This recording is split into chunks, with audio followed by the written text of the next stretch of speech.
হযরত আব্দুল্লাহ ইবনে মুবারক রাহমাতুল্লাহি আলাইহি তিনি অনেক বড় আলেম ছিলেন, অনেক বড় আলেম ছিলেন এবং বুজুর্গ লোক ছিলেন।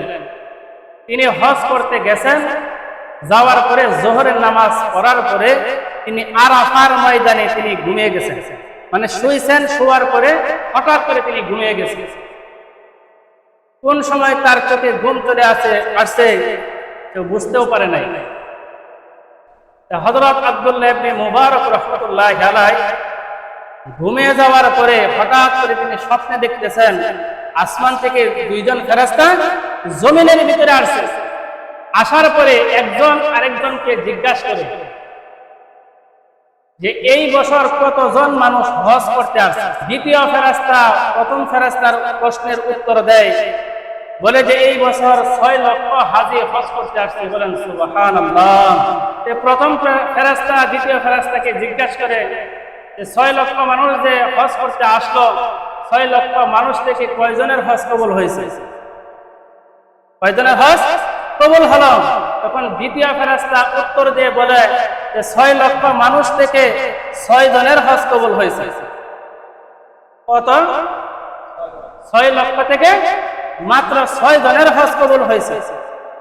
যখন দ্বিতীয় ফেরেশতা এই উত্তর দিয়েছেন, আব্দুল্লাহ ইবনে মুবারক রাহমাতুল্লাহি আলাইহি তিনি চমকে গেছেন, হতাশ হয়ে গেছেন, আশ্চর্য হয়ে গেছেন যে 6 লক্ষ মানুষ থেকে মাত্র 6 জনের হজ কবুল হলো।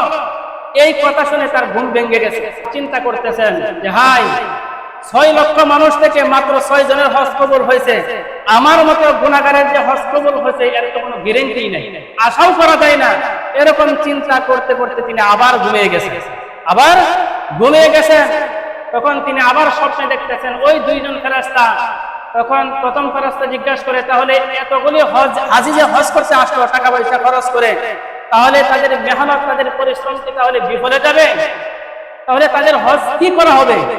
তখন দ্বিতীয় ফেরেশতা উত্তর দিয়ে বলে যে আল্লাহ তাআলা 6 লক্ষ থেকে 6 জন হাজীর হজ কবুল করে ওই 6 জন হাজীর উসিলায় আল্লাহ তাআলা 6 লক্ষ মানুষের হাজীর হজকে আল্লাহ তাআলা কবুল করে নিয়েছে। বলেন সুবহানাল্লাহ। আমার বান্দা বান্দি পরিশ্রম করবে, এটা কোনোদিন বিফলে যাইতে পারে না। কি কথা বলেন, ঠিক কিনা?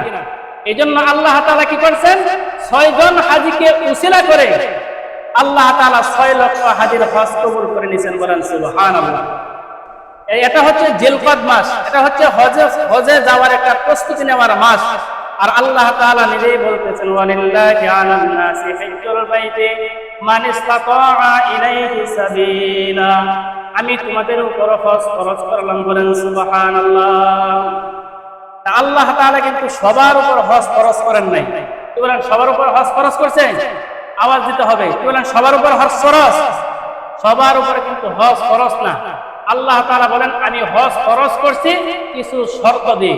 1 নাম্বার শর্ত হলো আপনাকে অবশ্যই মুসলমান হতে হবে, আপনাকে অবশ্যই মুসলমান হতে হবে। 2 নাম্বার হলো আপনাকে সাবালক হতে হবে। নাবালকের জন্য কিন্তু হজ ফরজ না। কি বলেন, হজ ফরজ না, সাবালক হতে হবে। এরপরে হচ্ছে আপনার সুস্থ থাকা লাগবে। আওয়াজ করে বলেন, কি থাকা লাগবে? সুস্থ থাকা লাগবে। আপনি অসুস্থ কিন্তু আপনার উপর হজ ফরজ হয়েছে, কিন্তু আপনি অসুস্থ, যাবেন কেমনে? যাওয়া কি আপনার পক্ষে সম্ভব? সম্ভব না। তাহলে আপনার সুস্থ থাকা লাগবে। হজ করার জন্য যাতায়াতের, যাওয়া আসার যে খরচটুকু এবং পরিবারে, আপনি তো হজে যাবেন, যাওয়ার পরে পরিবারকে না খাওয়াইয়া রাখলে কিন্তু হবে না।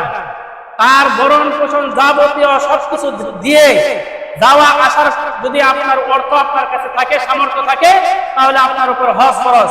যে রাস্তায় আপনি হজ করতে যাবেন এই রাস্তাটা আপনার নিরাপদ থাকতে হবে। কি থাকতে হবে? নিরাপদ। জান এবং মালের যদি কোনো ক্ষয়ক্ষতির আশঙ্কা থাকে তাহলে তার উপর হজ ফরজ না। সময় মতো হজ না করলে কঠিন বিপদ, কঠিন বিপদ। কোন সময় মারা যান কেউ বলতে পারে না। কি বলেন, বলতে পারবে? পারে না।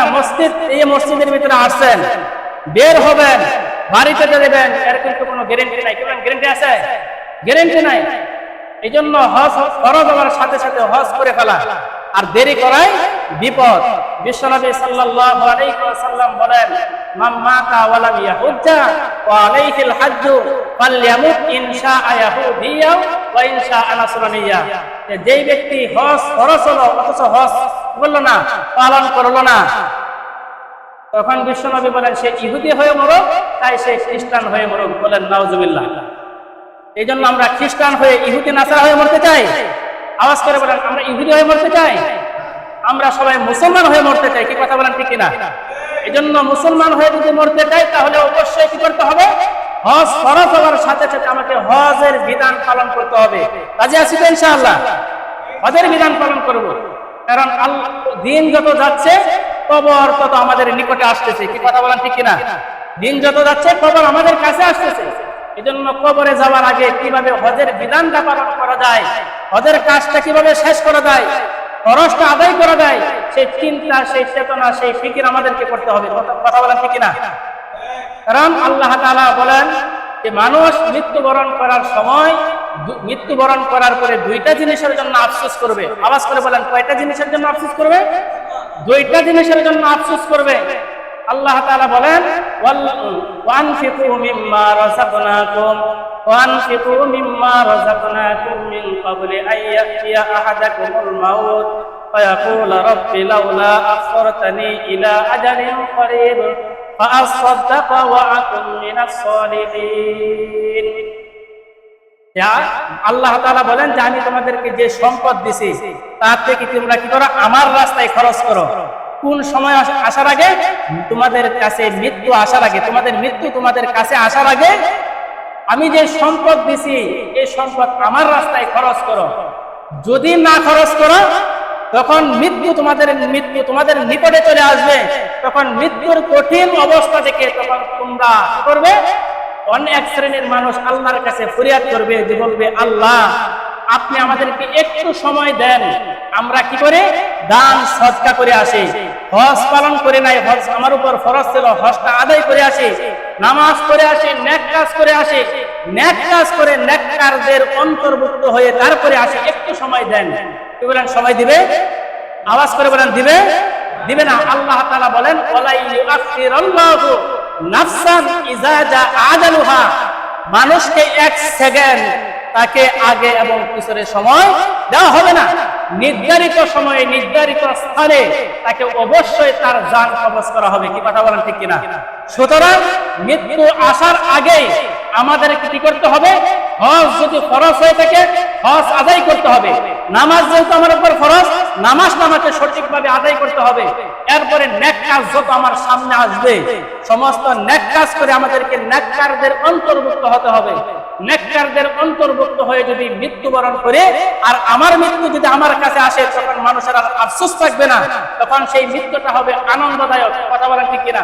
তখন সেই আনন্দদায়ক মৃত্যুবরণ করে সে তখন মৃত্যুবরণ করবে আর সে শুধু অপেক্ষা করবে যে আমি কোন সময় কবরে যাব এবং জান্নাতে দাখিল হব। কি কথা বলেন ঠিক কিনা?